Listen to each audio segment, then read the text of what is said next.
You walk away from a conversation, a meeting, a simple phone call with someone you know, perhaps even someone you love. On the surface, nothing was wrong. The words exchanged were civil, even pleasant. Yet, you are left with a strange, unseen weight. It's a psychic residue, a heavy cloak of something you can't quite name. It's not just fatigue. It's heavier than that. It's a quiet, creeping sense of shame, a feeling deep in your bones that you have done something wrong, that you are somehow wrong. You replay the conversation, searching for the misstep, the awkward phrase, the moment you failed. But you find nothing. The feeling remains, a phantom guilt for a crime you never committed. If this experience resonates in the quiet chambers of your soul, then I ask you to stay with me. Because what if that feeling isn't a flaw in your character? What if it's not a sign of your inadequacy, but a signal, a silent, psychic alarm bell, warning you of a profound and hidden dynamic at play? This is the story of the silent sign you're a targeted empath, and the profound wisdom that can be found in what we might call Jung's final note. We will journey into the heart of a dynamic that leaves some of the most sensitive souls on this planet feeling drained, confused, and fundamentally broken. We will speak of the targeted empath, not as a perpetual victim, but as a soul bearing a powerful, yet unshielded, light. And we will uncover a key, a metaphorical final insight from the life's work of Carl Jung, one that unlocks the mystery of this experience and offers not just an explanation, but a path to sovereignty. For Jung understood, perhaps better than anyone, the ultimate psychic danger for the soul that has not yet learned to guard its own sacred fire. The word empath has become commonplace in our modern vocabulary.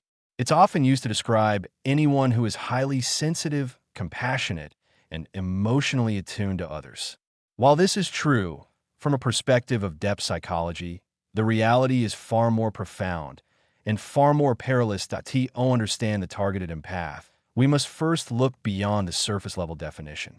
From a Jungian viewpoint, the empath is an individual with what could be described as extraordinarily porous ego boundaries. The ego, in this context, is the container of our conscious identity, the part of us that says I. It creates a necessary separation between me and not me. For the empath, this boundary is more like a fine mesh net than a solid wall. It keeps out the big, obvious things, but the finer, more subtle energies of the world pass right through. You don't just perceive another's sadness, you absorb it.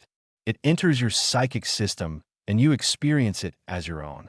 You are highly attuned not just to the emotions of individuals, but to the emotional atmosphere of a room, a family, or even the wider world. You are a barometer for the unspoken truths and the hidden pains that linger in the collective unconscious, that vast, shared reservoir of human experience. This profound permeability is the source of your greatest gift. It allows you to connect, to understand, and to heal in ways that others cannot. It is the raw material of the wounded healer archetype, the one who, through their own suffering, develops the capacity to mend the suffering of others. You feel an innate, almost compulsive, pull to soothe the agitated, to comfort the grieving, to bring light to another's darkness. You see the brokenness in another person not as a flaw, but as a call to action. Your very nature is to pour your own energy into the cracks of another's soul, hoping to make them whole. But here lies the critical distinction, the pivot upon which this entire dynamic turns. A gift left unconscious becomes a liability. A light that shines indiscriminately, without a container to hold and direct it, does not just illuminate, it also attracts. It attracts those who are lost in their own darkness, not because they wish to find the light, but because they wish to consume it. And when your healing impulse is not guided by conscious discernment, your open heart becomes an open invitation, and your gift of empathy becomes your greatest vulnerability. Now, let us turn our gaze to the other side of this equation. The one who targets you. It is easy, and sometimes tempting, to label this person with clinical terms: narcissist, sociopath, energy vampire. And while these labels can be useful for identification, they fail to capture the deep psychic mechanism at play. To truly understand, we must speak in the language of the soul, the language of the shadow. Carl Jung defined the shadow as the unknown, dark side of the personality. It is the repository of everything within ourselves that we have repressed, disowned, and refused to acknowledge. It contains our greed, our envy, our insecurities, our rage, our shame, all the unacceptable parts of being human. Everyone has a shadow. The journey to psychological and spiritual maturity is not to destroy the shadow, but to integrate it, to bring its contents into the light of consciousness, thereby transmuting its raw, destructive energy into strength and wisdom. But the person who targets the empath is not on this journey. They are, in fact, running from it. They are a person who is entirely and often permanently dissociated from their own shadow. Their conscious persona, the face they show the world, may be one of charm, confidence, or even victimhood, but it is a fragile mask. Beneath it, their shadow festers, a chaotic cauldron of all the worthlessness, guilt, and shame they cannot bear to face. Living in such a state of psychic division is intolerable. The pressure of the disowned shadow is immense. To relieve this pressure, the psyche employs a powerful and primitive defense mechanism: projection. Imagine a movie projector. The film inside is the targeter's own disowned shadow, all their self-loathing, their emptiness, their inner ugliness. But they cannot stand to watch this movie about themselves. So, they point the projector outward, searching for a screen upon which to project their inner horror show. And this is why they find you. Why the empath? Because your light, your compassion, your very openness creates the perfect screen. You are bright, clear, and receptive. When the targeter looks at you, they don't see you. They see everything they are not: whole, kind, capable of love. This simultaneously magnetizes them and fills them with an unconscious, venomous envy. They are drawn to your light like a moth to a flame, but their ultimate, unconscious aim is not to be warmed by it, but to extinguish it, for its very existence is a painful reminder of their own inner darkness that they project.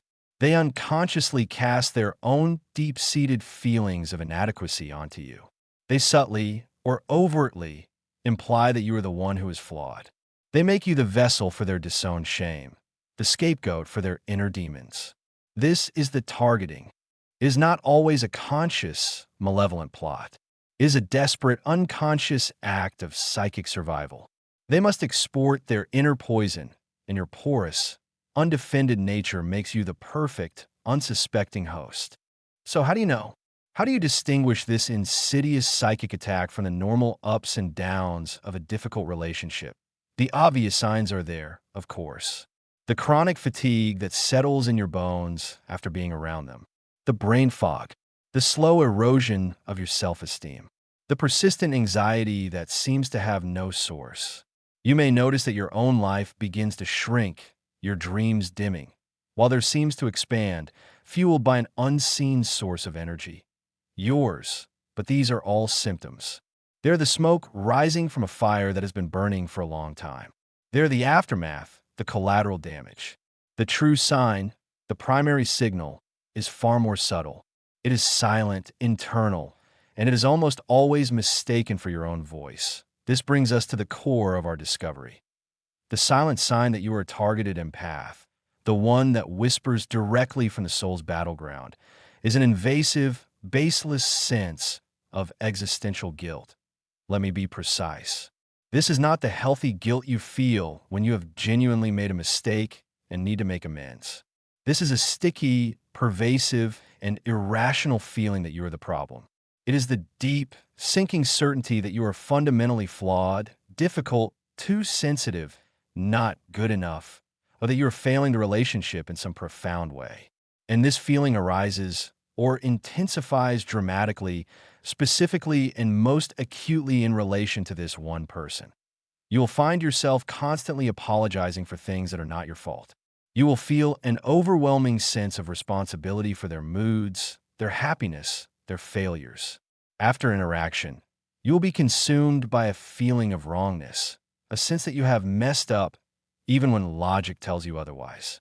This guilt is silent because you don't speak of it. How could you? You believe it is the truest thing about you.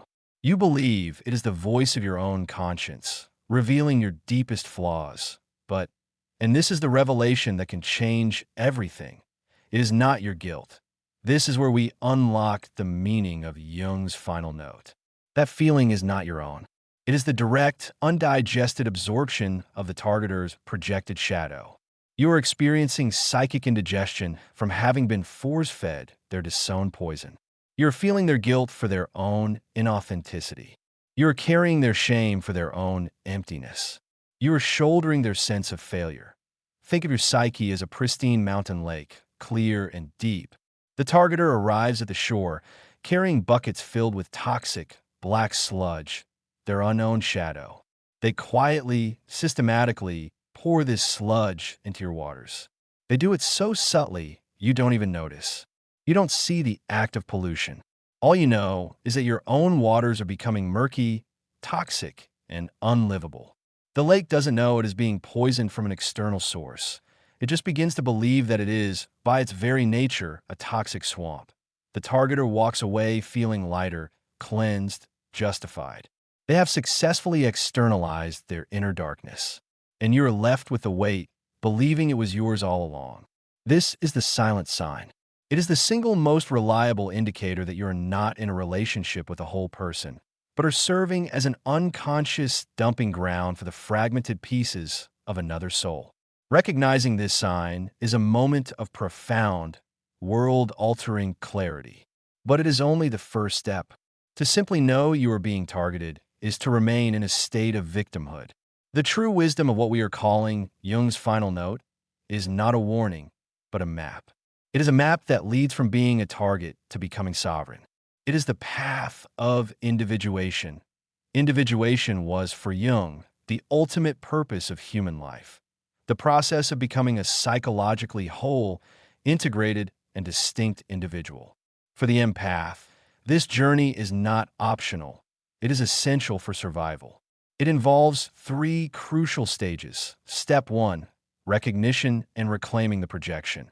The first step is to cultivate consciousness.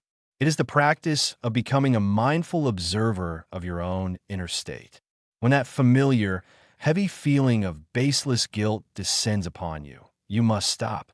You must learn to interrupt the old pattern of self-blame. Instead of asking, "What did I do wrong?" you must learn to ask a new set of questions. Is this feeling truly mine? Does the intensity of this guilt match the reality of the situation? Whose voice is this, really?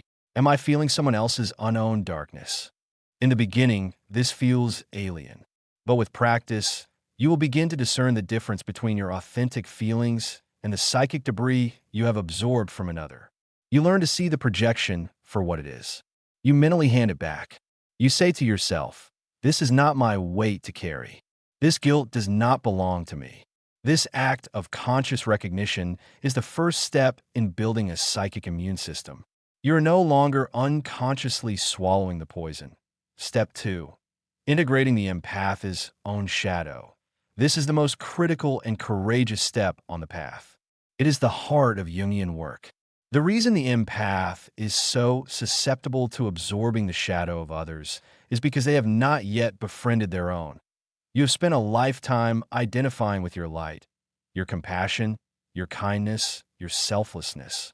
You have pushed away and disowned the parts of yourself that felt unempathic or unspiritual. This is your shadow. And what does the empath's shadow contain? It does not contain evil. It contains your disowned power. It contains your sacred anger, the righteous fire that burns in the face of injustice and disrespect. It contains your healthy selfishness, the instinct for self-preservation that allows you to prioritize your own needs. It contains your assertiveness, your clear and unwavering voice that can speak a powerful, unapologetic no. It contains your boundaries, not as walls that shut others out, but as the sacred circle of a temple, defining what is holy and what is not allowed to enter. To integrate your shadow means to turn and face these disowned parts of yourself.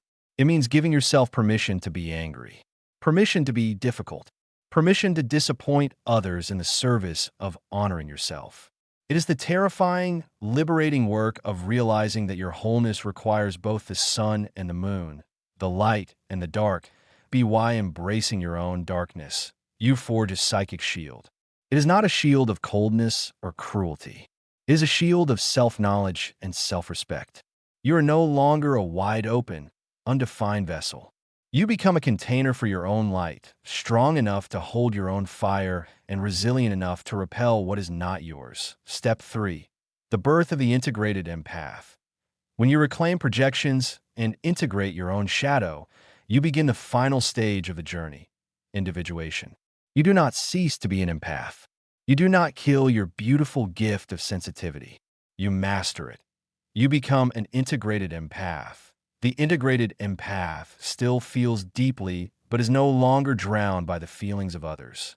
They can dip a hand into the river of another's sorrow without being swept away by the current. Their light is no longer an indiscriminate beacon, but a focused, conscious laser. They choose where to direct their healing energy. They can offer profound compassion from a place of fullness, not from a place of depletion. Their no is as sacred as their yes. They understand that the most compassionate act is sometimes to allow another person to carry the weight of their own soul, for that is the only way they, too, can be initiated into their own journey of wholeness. The journey from being an unconscious, targeted empath to a conscious, sovereign one is the hero's journey of the sensitive soul. It begins with the faintest whisper of a silent sign, that inexplicable feeling of being wrong. It is a journey that asks you to travel through the disorienting fog of psychic projection and then descend into the depths of your own being to reclaim the powerful, shadowy parts of yourself you were taught to fear. That silent sign, once a source of chronic pain and confusion, transforms. It is no longer a testament to your brokenness. It becomes your most reliable and trustworthy compass, an incorruptible guide that points unfailingly toward toxic dynamics and inauthentic people. It ceases to be a weapon used against you and becomes your tool of discernment. The experience of being targeted, as painful and destructive as it is, can now be seen in a new light. It was not a punishment. It was an initiation. It was a harsh, but perhaps necessary, catalyst that forced you off the path of self-abandonment and onto the sacred path of individuation. The predator in the shadows, in a strange twist of fate, was the very thing that forced you to find your own inner warrior. This, then, is the ultimate meaning of Jung's final note. It is not a note of despair or of warning, but one of profound potential. It is the recognition that the greatest wounds often point us toward our most vital work.